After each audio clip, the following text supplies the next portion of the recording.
Et bienvenue sur le plateau de Révélation biblique.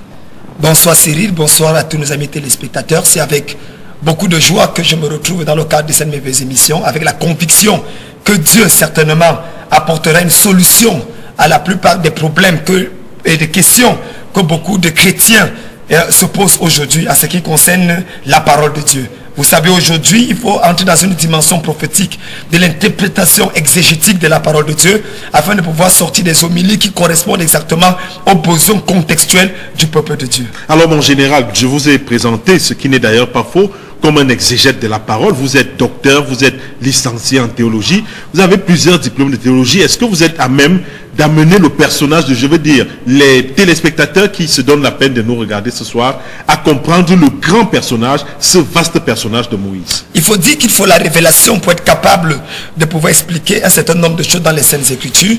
Quel que soit le nombre d'années qu'on a passé en théologie à étudier la parole de Dieu, que ce soit en hébreu, en grec ou en araméen, on serait toujours limité. Parce que, vous savez, la parole de Dieu est écrite par l'Esprit de Dieu. Ce n'est pas la conception du savoir humain, mais il s'agit de l'inspiration.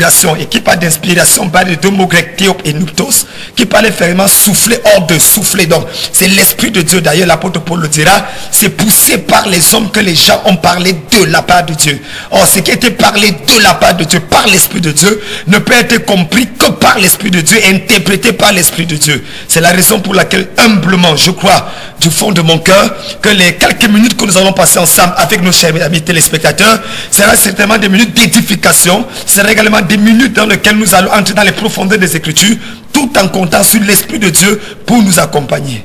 Et vous voulez d'ailleurs davantage connaître le personnage de Moïse, mesdames, messieurs, voilà le numéro qui est affiché au bas de votre petit écran, 674 89 81 84, 674 89 81 84, uniquement, je dis bien uniquement, par SMS. Envoyez-nous des questions et vous aurez forcément des réponses. Alors mon général, avec votre permission, commençons peut-être par le commencement. Moïse, c'est un mot français, un mot anglais ou un mot hébreu? Parce qu'on a entendu les Moshe, on a entendu les Moses, on entend aussi les Mozom, on entend les Moïse. De quoi? Tout ça, ce sont des choses qui ont trait au nom de Moïse. Moshe, Moshem, Mozom, Moses en anglais, Moïse en français, Moses en bamileke, Moshe, ainsi de suite. Bon là, mais ce qui veut dire, quand il faut revenir dans la définition étymologique même du mot Moïse, il faut comprendre que ça veut dire tirer des eaux. Donc Moïse, c'est une personne tirée des eaux. Et ça, vous allez comprendre pourquoi. Plus tard, Moïse aura la plupart de ses victoires à traiter avec les eaux, l'esprit des eaux. Celui qui va fendre le Jourdain, celui qui va se retrouver dans lequel le premier miracle sera de transformer l'eau ensemble. C'est encore le même Moïse qui va fendre pour que le peuple traverse. C'est le même Moïse qui va faire telle chose. Donc il y a toujours quelque chose avec les eaux. Donc la force de nature que le prophète Moïse va gérer ou va vaincre, c'est bel et bien l'esprit des eaux. Alors mon général, avec votre permission, nous allons donc lancer cette émission tout en rappelant que nous sommes bel et bien en direct. Mesdames, messieurs, vous qui nous regardez sur Canody TV, la télévision qui vous fait rêver. Mon général, avec votre permission, hier je le disais, bien que nous n'ayons pas achevé cette émission, mais je disais que Moïse, est-ce que Moïse à la fin, avant même d'entrer dans les détails, est-ce qu'à la fin Moïse n'a pas été un homme malheureux, puisque plusieurs le considèrent comme l'acteur qui meurt dans son propre film? Il va délivrer un peuple de l'autre côté, mais malheureusement, il n'entre pas dans la terre promise, mon général. Non, mais déjà, ça dépend sur quel angle est-ce que vous vous tenez, pour savoir si Moïse meurt dans son film ou pas. Il faut dire que lorsqu'on regarde sur un plan de vue beaucoup plus amateur, nous allons nous rendre compte que Moïse, paraît-il, n'a pas fini sa mission.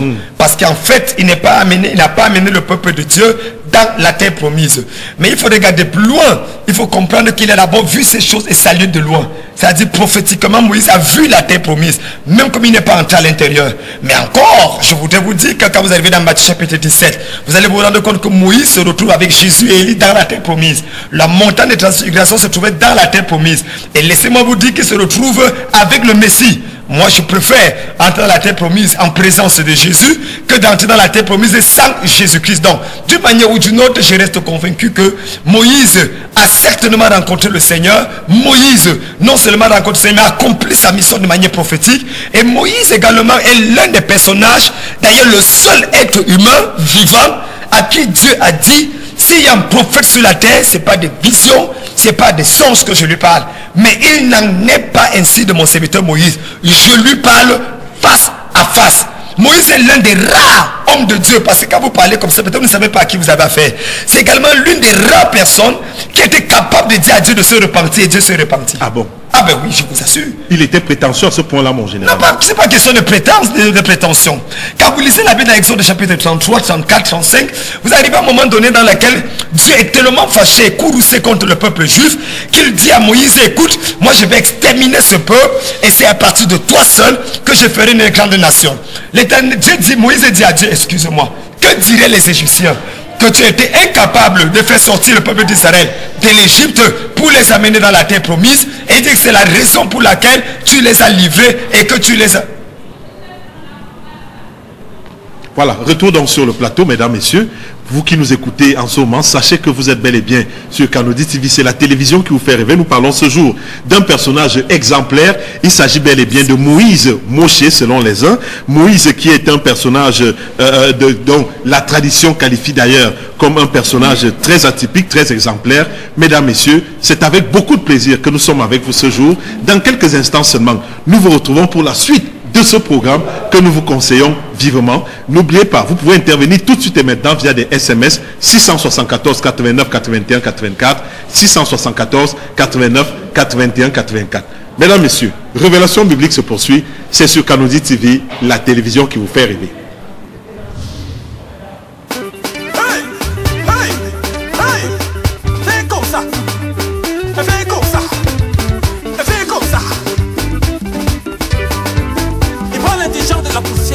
Le positionne jusqu'au sommet. Il va me prendre, il va m'arranger, il va me positionner. Il va me prendre, il va m'arranger, il va me positionner. Fais comme ça, fais comme ça, fais comme ça. Je dis fais comme ça, fais comme ça, fais comme ça.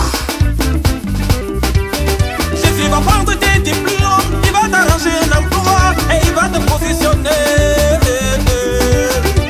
Il va prendre ton travail, t'arranger un bon salaire pour te positionner.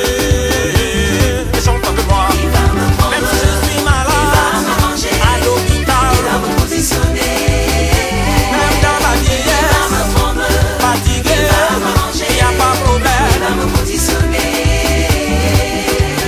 Jésus va prendre ta famille, il va arranger tout conflit et il va vous positionner. Il va prendre tes enfants, arranger leur sagesse pour les positionner.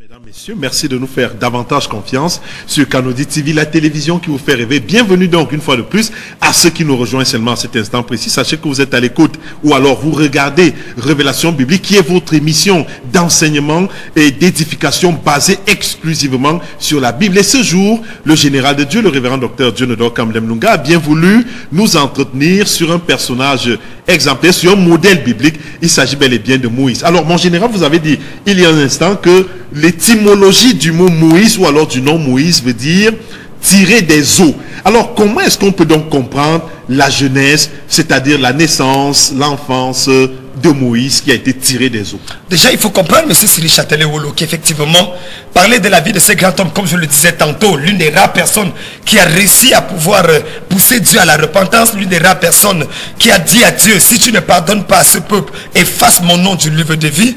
Il faut dire qu'il faut être à la limite assez culotté ou assez osé pour pouvoir le faire, et Moïse l'a fait. Moïse a pu le faire. Alors, mais il s'agit de quoi? Qui est donc ce Moïse? Il faut revenir longtemps à la parole prophétique que Dieu avait donnée par Abraham.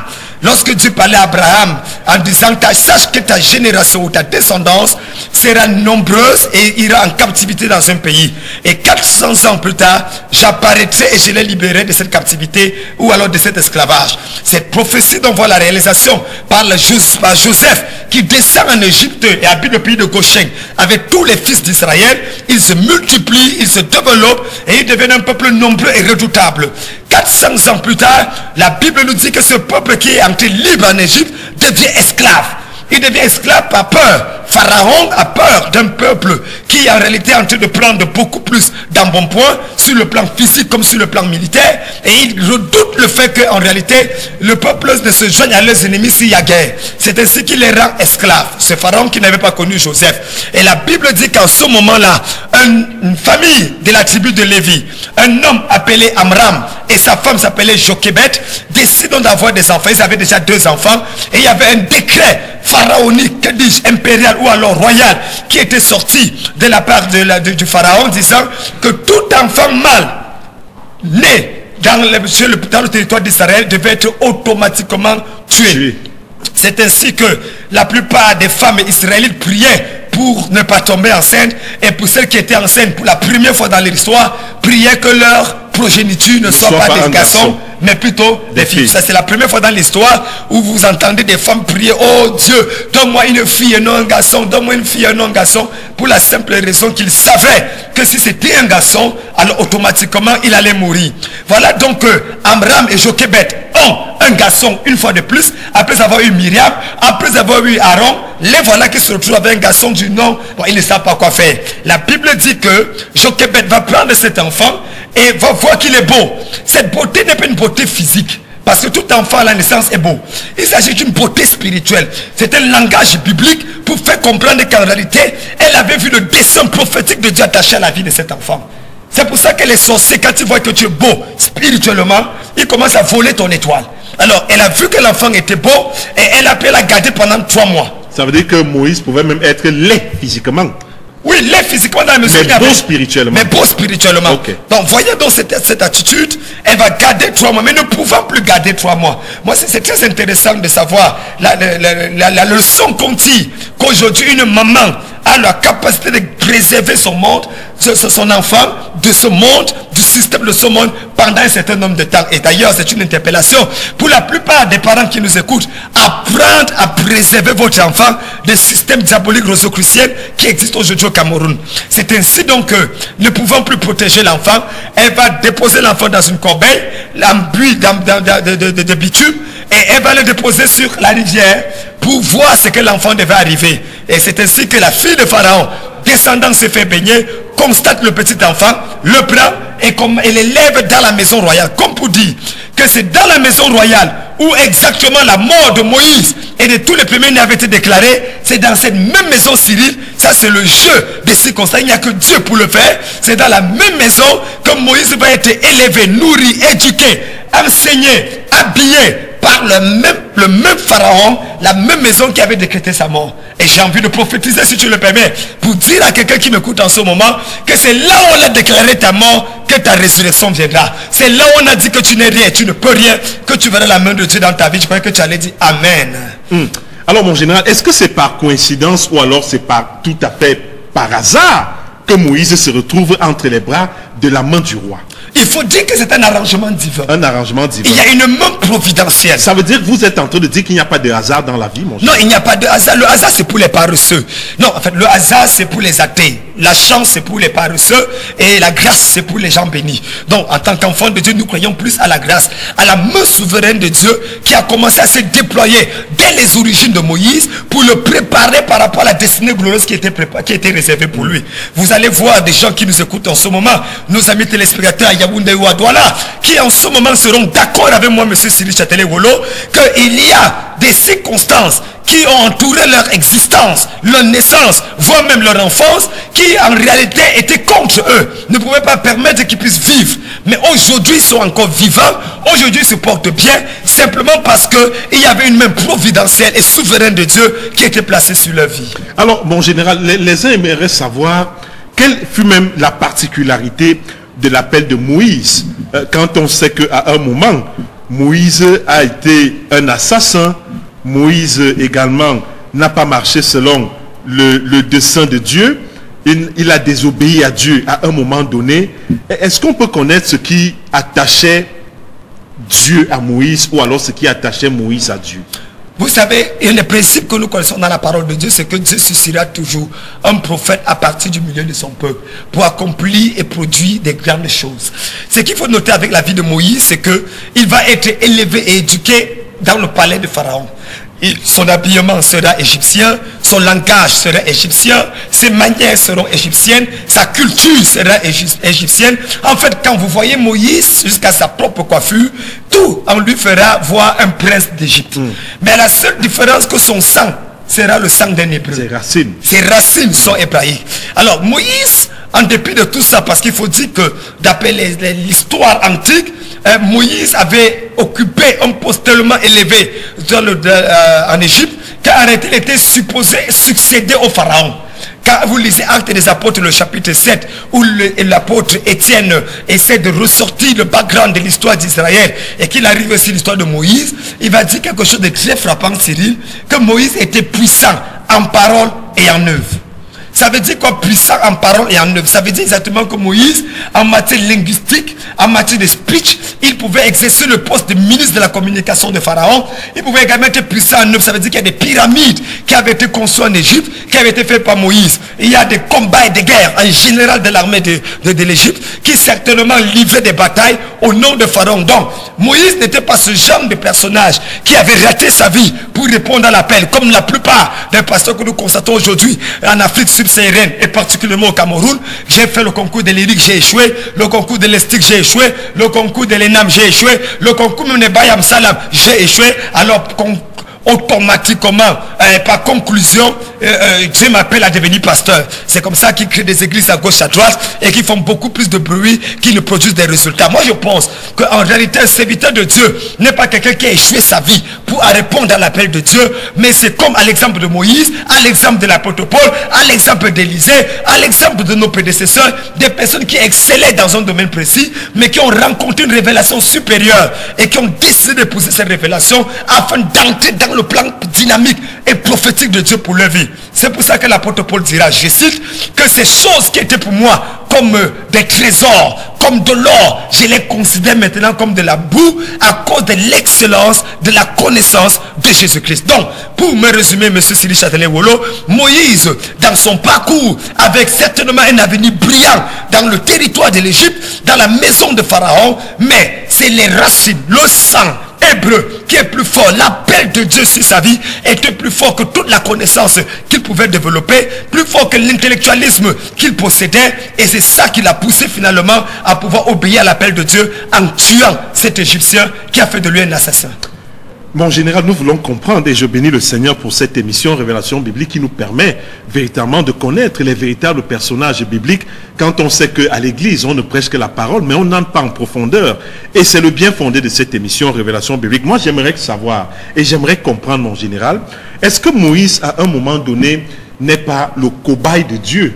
Est-ce qu'il n'est pas la marionnette au point où il est adopté par les Égyptiens, il est moulé dans le système égyptien, il est façonné par les Égyptiens, bref, il doit ses lettres de noblesse aux Égyptiens. Mais c'est ce même Moïse que le Seigneur utilise pour aller délivrer le peuple qui est en captivité en Égypte. Est-ce que, à un moment, la question est donc celle de savoir quelle est l'alliance que Dieu avait avec Moïse? Il faut dire que Dieu avait besoin d'un homme qu'il allait utiliser et pour pouvoir délivrer son peuple. Donc le fait que Moïse ait été moulé, façonné par les Égyptiens, était un atout, un avantage ou alors? Non, disons que Dieu choisit qui il veut comme il veut. Les choix de Dieu véritablement c'est incontestable. Vous savez, Dieu est capable de prendre un âne pour parler à un prophète. Il est capable de prendre un pécheur pour parler à des multitudes. Il est capable de parler à un illettré pour en faire de lui un apôtre. Dieu reste Dieu. Et les choix de Dieu véritablement ne peuvent s'expliquer. Il a pris un assassin du nom de l'apôtre Paul pour devenir l'un des plus grands apôtres du Nouveau Testament. Ce que je voudrais dire plutôt, c'est que il faut regarder et comprendre que Dieu est l'une des personnes, que dis-je, Dieu est la personne suprême qui utilise l'histoire, les événements de nos vies pour façonner son plan et son projet pour nous. Disons que Dieu utilise plutôt les circonstances comme des cobayes. Ce n'est pas l'homme qui est la cobaye, ce sont les circonstances qui nous environnent, ce sont des situations que nous traversons que Dieu utilise comme des cobayes pour façonner l'être qu'il veut que nous soyons, afin qu'étant prêts, nous entrions dans l'appel, nous accomplissons l'objectif, le but de notre existence sur terre. Mais la question est donc celle de savoir Moïse avait-il le choix d'accepter ou de refuser? Bien sûr. Quand d'ailleurs nous voyons Moïse tuer l'Égyptien parce qu'il avait déjà pressenti que la délivrance devait passer par lui, mais il ne savait pas les méthodes de Dieu. Parce que, voyez-vous, Cyril Châtelet-Wolo, on n'entre pas dans le ministère parce qu'on sent le besoin de répondre à un appel. On n'entre pas dans le ministère parce qu'il y a un manque quelque part. Ce n'est pas parce que la chorale ne chante pas bien que je vais chanter. C'est pas parce que les pasteurs ne prêchent pas bien que je prends le micro pour prêcher. Le ministère est sacré. N'entre que ceux qui sont appelés, n'entre que ceux qui sont mandatés, n'entre que ceux qui sont envoyés. Et ça, c'est l'une des erreurs que nous commettons au niveau des églises aujourd'hui, où n'importe qui, pour une raison ou une autre, décide de répondre à l'appel d'entrer dans le ministère. Moïse a fait cette erreur. Il a tué l'Égyptien pensant que le peuple devait effectivement reconnaître la main de Dieu par lui. Mais c'est à ce moment d'ailleurs qu'on a commencé à lui dire, veux-tu me tuer comme tu as tué l'Égyptien l'autre jour? Comme pour dire en réalité, tant que Dieu ne vous a pas mandaté et envoyé, vous serez toujours incompris dans ce que vous faites. Mais plus tard, il va devenir exilé. Et c'est dans ce processus d'exil qu'il sera obligé de travailler pour son beau-père Jéthro. Et il va rencontrer sa merveilleuse femme avec laquelle il va avoir un enfant du nom de Gershom. Et c'est ainsi que l'histoire va effectivement commencer.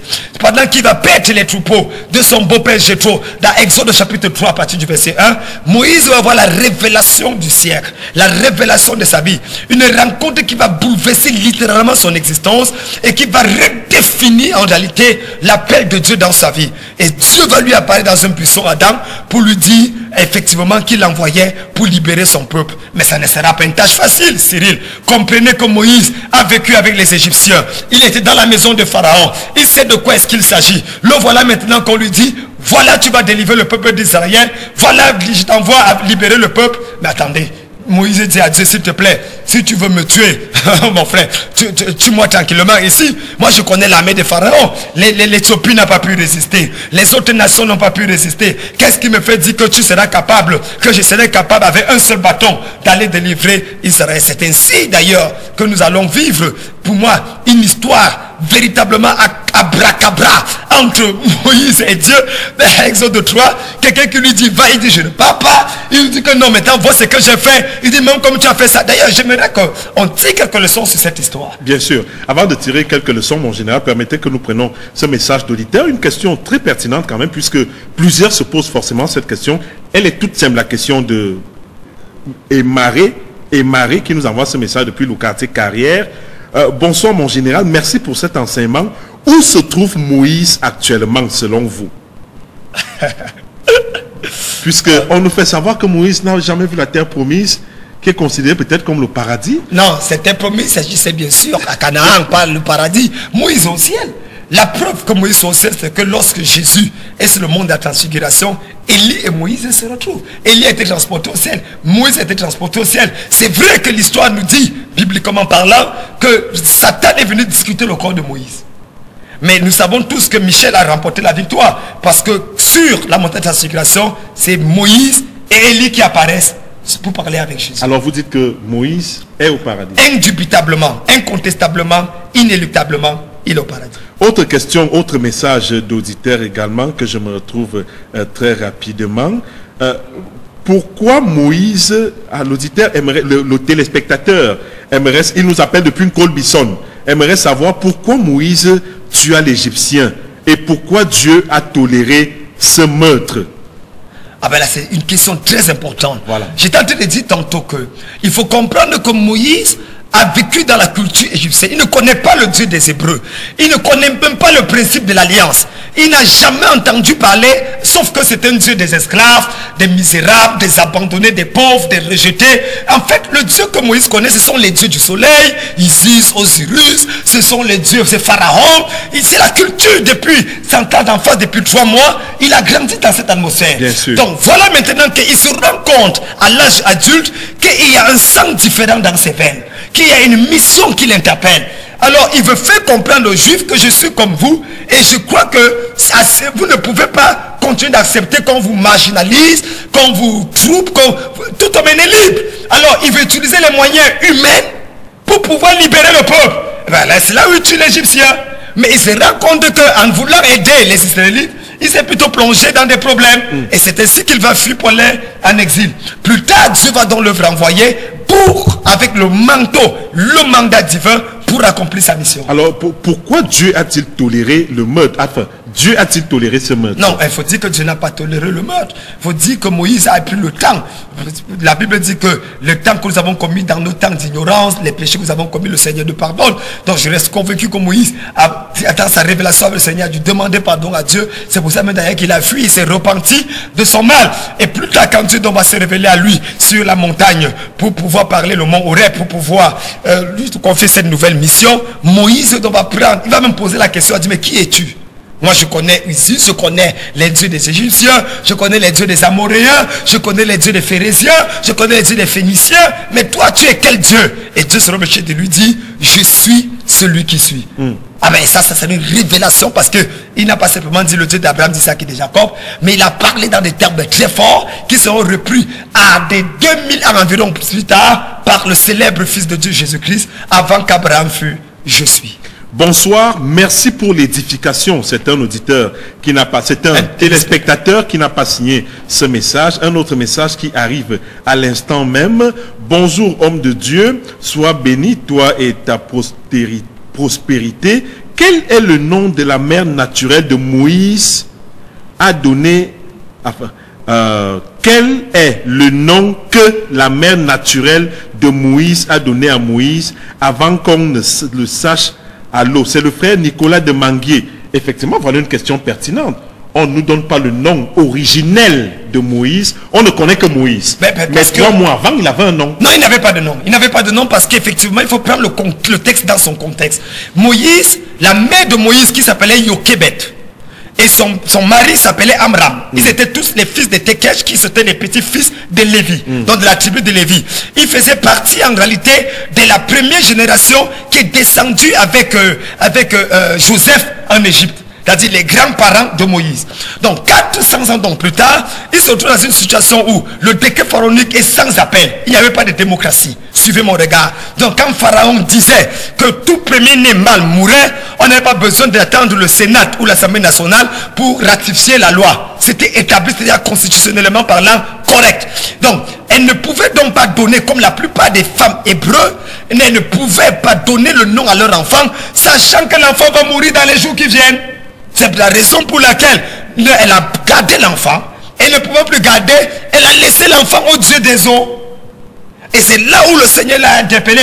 La Bible dit qu'elle a laissé, elle est partie. C'est la grande sœur de l'enfant appelée Myriam qui va se tenir, qui plus tard deviendra prophétesse. La Bible dit dans Exode chapitre 2, et la sœur de l'enfant se tenait à l'écart pour voir ce qui devait lui arriver. Donc vous comprendrez avec moi que lorsque les hommes vous jettent dans l'eau et dans le vide, que Dieu vous récupère. Car, dit-on, Dieu ne projette que ceux qui sont rejetés. Alors, mon général, parlons donc de la mission. Je rappelle que notre standard reste ouvert. 674 89 81 84 pour vos messages à cette émission d'édification. Nous parlons ce jour du personnage mythique, atypique qu'est Moïse. Et je pense que ceux qui nous écoutent sont davantage édifiés. Mon général, la mission de Moïse, c'est laquelle? Est-ce tout simplement libérer le peuple de Dieu? Ou alors, au-delà de cette injonction, il y avait une autre mission à laquelle Moïse était assigné. Bon, lorsque le Seigneur donc se révèle à lui et lui dit, va délivrer mon peuple et tu les conduiras dans ce lieu pour adorer. Et bien sûr, le lieu parlait bien sûr de la terre promise. Bon, si vous savez, il faut comprendre déjà que Moïse sera hésitant. Il sera hésitant, comme je l'ai dit, parce qu'il sait de quoi. Il sait quel est le chemin. Dieu va lui dire, jette le bâton, il dit récupère, il dit va avec ce bâton. Il dit à Moïse, il a dû dire à l'Éternel que véritablement le plus petit magicien chez Pharaon peut faire ce genre de choses. Et puis il lui dit également, mets ta main dans, il remet, et puis ça vient la lèpre qui devient. Il lui dit, faites, en tout cas il y a 3 signes qu'il fait. Jusqu'à là Moïse ne croit pas.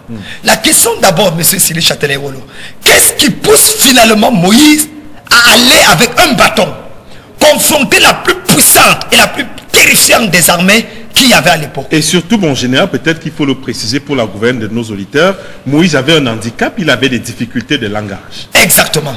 Qu'est-ce qui pousse donc ce bègue à pouvoir aller défier Pharaon dans son territoire? C'est pas une insulte, hein? Non, mais c'est pas une insulte. Qu'est-ce qui pousse ce bègue à pouvoir le faire? Ben, la réponse est claire. Lorsque Dieu va lui donner ceci, Moïse sera réticent. Après, Dieu va lui dire, vois, je te fais Dieu pour Pharaon et Aaron sera ton prophète. Voilà le déclic. Voilà la chose qui va révolutionner Moïse et qui va dire, ah bah oui, si il me fait Dieu pour Pharaon, alors je n'ai plus peur. Parce que Pharaon de sa vie était Dieu. Mais en Égypte, lisez l'histoire. Exactement. Les pharaons étaient considérés comme un Dieu. Tout à fait. C'était une divinité. Tout à fait. Dès qu'on l'enterrait avec presque toutes ses épouses pour aller le servir dans l'au-delà, d'après la mythologie égyptienne. Donc en réalité, Moïse, lorsqu'il se voit, Dieu dit, il n'y a qu'un Dieu pour parler à Dieu. Alléluia. Et c'est ainsi que dans sa posture de Dieu, avec un prophète avec lui, il va se retourner pour aller confronter Pharaon. Et là, il n'aura plus peur. Et j'ai sans l'envie de dire à quelqu'un qui m'écoute aujourd'hui, la Bible dit, nous sommes de la race des dieux. Donc nous sommes capables d'aller parler à n'importe quel idole, n'importe quel Dieu et de le renverser. D'ailleurs, ce qui est très intéressant dans l'histoire de bègue. J'ai parlé tout à l'heure que Moïse était bègue et vous avez dit, j'espère que ce n'est pas une insulte. Mais il y a une leçon importante s'il a tiré là-dedans. Vous savez, Moïse était bègue. Mais Dieu ne l'a pas guéri de ce bégaiement. C'est un paradoxe, mais il l'utilisait puissamment. Mais Dieu a dit à Moïse, Aaron sera ton interprète, ton prophète. Il y a dans la vie, et je supplie tous les pasteurs, tous les dirigeants, anciens diacres, j'interpelle tous les chrétiens qui me regardent maintenant, écoutez-moi très bien. Parce que la révélation que je vous donne est une révélation prophétique qui est l'erreur majeure de l'église au Cameroun. La raison pour laquelle Dieu ne rend pas ton leader parfait et qu'il laisse le problème et l'erreur que tu vois dans sa vie, c'est pour que toi tu corriges cette erreur.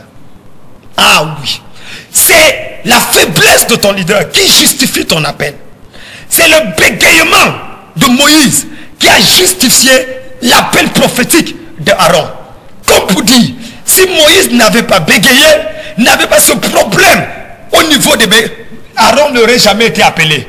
Suivez mon regard. Aaron qui était son frère. Au lieu de passer dans le temps à pouvoir critiquer les erreurs de ton leader, de ton pasteur, ou parce qu'il n'a pas bien prêché, ou bien il n'a pas l'oratoire comme le général de Dieu. Et attention, attention, Dieu permet parfois que ton leader ait un manque quelque part, afin que vous qui montez par la suite, vous puissiez combler cela. C'est pour ça que l'apôtre Paul dira, j'aime toujours faire le parallèle avec le Nouveau Testament. Je me réjouirai donc plus de mes faiblesses. Car quand je suis faible, c'est alors que je suis fort. Bonsoir révérend. Est-ce que Dieu... bon, c'est vrai que nous ne sommes pas en cours de français, mais on n'écrit pas Dieu avec petit d. Est-ce que Dieu avait donné à Moïse les limites de la terre promise? C'est Amande qui vous envoie cette question. Il faut dire que les véritables limites de la terre promise ont été données à Jésus. La précision, la répartition. Josué, c'est-à-dire le successeur de Moïse. Effectivement, Dieu avait donné, sur un plan beaucoup plus global, une idée à Moïse de l'endroit où se trouvait la terre promise. Mais les limitations proprement parlées du nord au sud, de l'est à l'ouest, c'est avec Josué que les choses vont passer. Nous continuons avec les messages que nous recevons. Bonsoir, homme de Dieu. Depuis plusieurs mois, je cherche à vous rencontrer. Je vous prie de me faire cette grâce. C'est pas de ça que nous parlons. Ce soir, nous parlons essentiellement de révélation biblique qui pointe son regard ce jour sur le personnage de Moïse. Alors, mon général, Moïse qui libère donc le peuple de Dieu, mais à un moment donné, on se rend compte que ils ne parlent plus tous le même langage. Pourtant, ils sont bien partis d'Égypte. À quel moment est-ce que c'est le déclic? Bon, déjà, il faut dire que ce n'était pas facile pour eux déjà même de quitter l'Égypte, parce que Pharaon était un homme têtu. D'ailleurs, j'ai un de mes livres que j'ai écrit, que je recommande. C'est une brochure exceptionnelle avec des sujets de prière magique à l'intérieur. Le titre, c'est l'esprit de Pharaon. Je vous le recommande d'ailleurs. J'ai ici l'esprit de Pharaon. Il est disponible encore? Il est disponible. Il est disponible. Nous avons sorti des milliers d'exemplaires qui sont finis comme des bouts de pain et d'autres sont en train de sortir pour le mois de janvier 2015. Donc, je voudrais rappeler à tous ceux qui nous écoutent, particulièrement M. Siri Châtelet-Wolo, que l'esprit de Pharaon est un esprit têtu, très têtu. Et aujourd'hui, ça poursuit même quand vous sortez de l'Égypte. Parce que Pharaon a quitté l'Égypte et a poursuivi Israël jusqu'au Jourdain. Mais la bonne nouvelle avec l'esprit de Pharaon, c'est qu'il ne sait pas nager. Ah oui. L'esprit de Pharaon, on le finit par noyade. On ouvre le Jourdain et il lance à l'intérieur. D'ailleurs, je voudrais vous choquer pour vous dire que effectivement, la route était goudronnée pour le peuple d'Israël, mais quand les Égyptiens sont passés, c'était déjà en terre battue. En fait, c'était boueuse, sableuse, ça dépend de ce que vous trouvez en bas de la mer. Donc, voilà comment Pharaon va les poursuivre et ils vont sortir de l'Égypte à main puissante et à bras étendus. Mais dans le désert, oh my God, my God, my God, c'est là où le bas blesse. Exactement comme à l'église aujourd'hui. Ils vont comprendre, réaliser qu'il ne suffit pas de sortir du monde pour être à l'abri de ses besoins, mais que parfois dans l'église, dans la terre promise, parfois dans le chemin vers la terre promise, il y a toujours des petits quiproquos, il y a toujours des situations dans lesquelles on ne s'entend pas. C'est ce qui va se passer avec ce peuple, cette nouvelle nation, ancien esclavage, sortant de l'Égypte. Ils vont se retrouver constamment en train de pécher contre l'Éternel de Dieu, avoir du mal à suivre le leader, commencer à faire la démocratie au sein de l'église. Et c'est ainsi que, au lieu de faire un voyage pratiquement de 11 jours, ils vont se retrouver à faire 6 mois qui disent 40 ans dans le désert. Ah oui. Alors, et à ce moment-là, mon général, lorsque Moïse laisse le peuple de Dieu pour aller rencontrer Dieu, lui-même en personne, Dieu lui donne quand même certains commandements. Oui, les 10 commandements. Bon, les uns et les autres disent que c'est Moïse qui a écrit les 10 commandements de sa main. Mon général, qui est même à l'origine du décalogue que nous connaissons aujourd'hui? C'est Moïse ou c'est Dieu? Non, il faut dire que les premiers 10 commandements avaient été écrits de la main même de Dieu. De Dieu? De la main. Okay. Dieu s'est écrit. Ok. Donc ça c'est avis aux illettrés. Dieu connaît écrit. Donc le premier avait été écrit de la main de Dieu. Et quand Moïse descend donc, parce que Jésus était avec lui sur la montagne, et ils ont un bruit de guerre. Josué qui est un homme de guerre, un capitaine de l'armée, il dit mais s'il y a la guerre, il y a la guerre. Moïse dit non, c'est pas la guerre, c'est un bruit de fête. Effectivement, ils avaient fabriqué un veau d'or poussé par Aaron et ils avaient dit voici l'Éternel ton Dieu qui t'a fait sortir de l'Égypte. L'esprit de Pharaon était encore en eux. Était encore en train de poursuivre. La mentalité de l'esclavage était encore avec eux. Et c'est ainsi que Moïse, par colère, nous allons revenir sur la colère, par colère va écraser les premières tables écrites de la main de Dieu. C'est-à-dire il va désobéir à Dieu. Non, non, là passez pas. Il va écraser ces tables et il va retourner 40 jours dans le truc. Et c'est parce que Dieu va parler et il va écrire. Parce que le peuple n'a pas pu subsister l'écriture faite de la main de Dieu, du doigt de Dieu.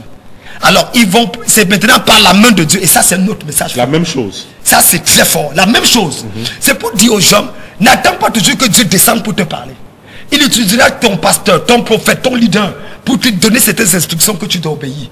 Parce que les gens ne sont pas parfois capables d'obéir à un certain nombre de choses venant même de la bouche de la main de Dieu. D'ailleurs, si les châtelains pour aller même encore plus loin, vous allez vous rendre compte que dans cette optique-là, Moïse, lorsqu'il revient avec les commandements de la main de sa propre main, il va être confronté à une situation dans laquelle le peuple de Dieu se retrouve véritablement perplexe.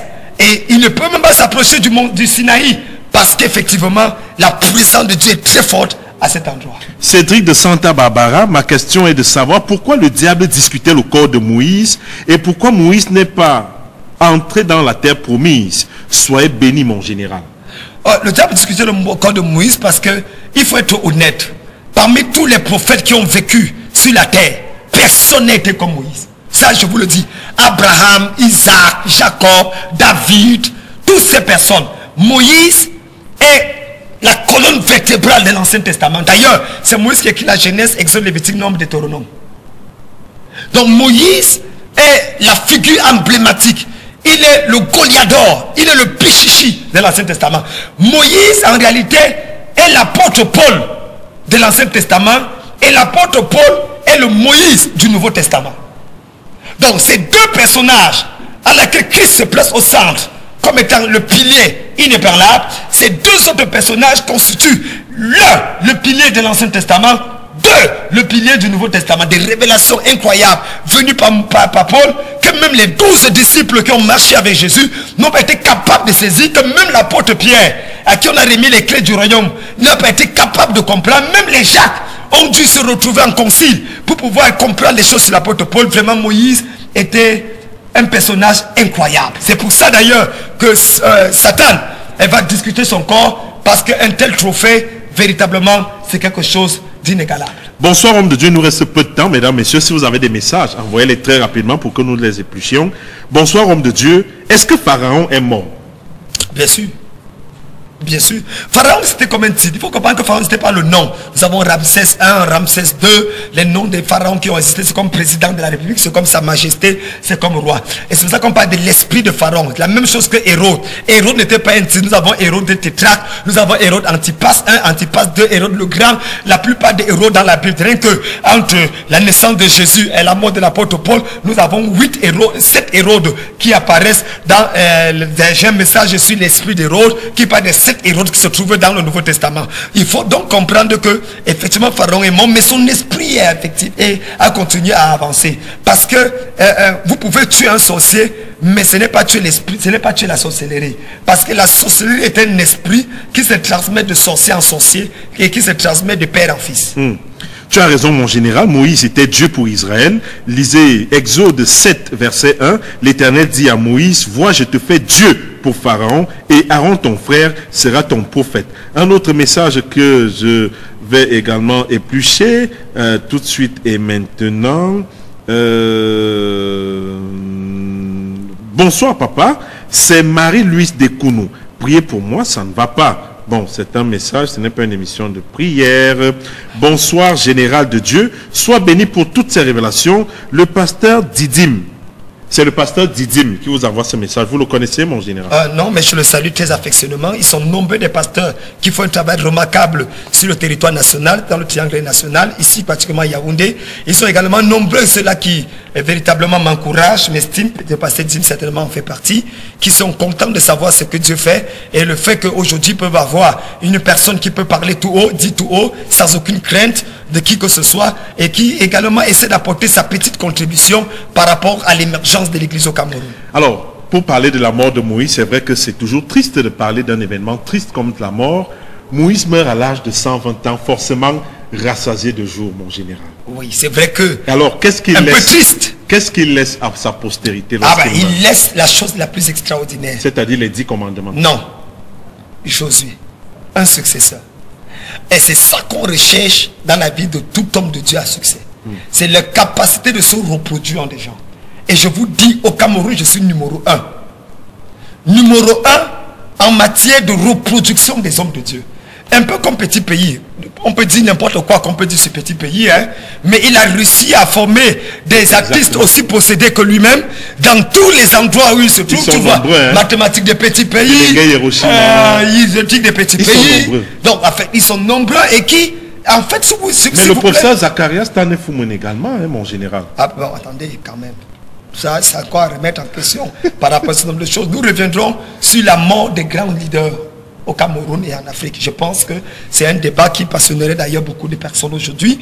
Mais je dis aujourd'hui quand même, Cyril Châtelet-Wolo, en 5 ans d'existence d'une église, j'ai eu à bâtir, aujourd'hui je compte près de 113 à 114 pasteurs que je formais qui font un travail exceptionnel, dans lequel je peux vous citer 70 avec une notion, vous le mettez dans les mêmes circonstances que moi, il prêche de la même manière que moi, dégage la même notion, la même énergie que moi, parfois même il parle, on croirait que c'est moi qui suis en train de parler. Eh bien ça c'est remarquable. D'accord. Je pense que le leadership aujourd'hui ne devait pas être dans l'acquisition ou la capacité de pouvoir tout centraliser sur soi. Surtout que même dans le monde de la politique aujourd'hui et de l'administration, on parle de décentralisation. Il est important pour nous, leaders primaires, de pouvoir se reproduire, de nous reproduire dans la vie des gens qui sont autour de nous, afin qu'ils soient capables de notre vivant, de faire des choses aussi exceptionnelles. Alors cette histoire de succession n'a pas commencé aujourd'hui, mon général. Moïse qui meurt et laisse donc son frère Josué comme son successeur. Est-ce que là il n'y a pas un peu de népotisme, c'est-à-dire que on ne concerne que le frère, la sœur. Non, Josué n'était pas le frère de Moïse. C'est Aaron. Vous savez, le népotisme peut-être pourrait être vu dans le sens où nous avons Moïse qui est le prophète majeur, Aaron qui est le souverain sacrificateur, qui est son grand frère, Myriam qui est la prophétesse. C'est comme une histoire de famille. D'ailleurs, Datan, Corée, Abiram vont se lever avec 200 à 250 personnes pour dire c'est quoi cette histoire de famille. Nous sommes saints, nous servons le Seigneur. Et c'est à ce moment d'ailleurs que la terre va se fendre, ils vont être avalés. Comme pour pour dire le choix de Dieu, c'est le choix de Dieu. Bien sûr. Je pense, à mon humble avis, M. Cyril Châtelet-Wolo, qu'en fait, Josué n'était pas de la famille de Moïse, mais c'est la personne qui a remplacé Moïse, parce qu'il faisait partie des deux. Il y avait lui et Caleb, qui étaient supposés, qui étaient capables de pouvoir. Mais Josué a servi Moïse. C'est le serviteur qui succède toujours. Bien sûr. Mesdames, Messieurs, nous voici donc arrivés à la fin de ce programme. Tout ce qu'on va retenir, c'est justement ce que l'histoire nous fait savoir. Moïse, le personnage le plus cité dans la Bible. L'histoire nous fait savoir que Moïse est cité environ à 765 reprises dans la Bible et 290 fois dans le seul livre d'Exode. Oui. Ça, il faut quand même valoriser cela. Et mon général, pour Je vous dis, finir... on enlève Moïse de la Bible, ce n'est plus la Bible. Ça, c'est clair. On enlève Moïse, c'est comme enlever Paul du Nouveau Testament, ce n'est plus le Nouveau Testament. Là, c'est très profond ce que vous dites. Ah bah. En tout cas, merci mon général. Surtout que nous n'avons pas la prétention d'avoir épluché ce vaste personnage qu'est Moïse. Cela nous prendra forcément des heures et même des jours.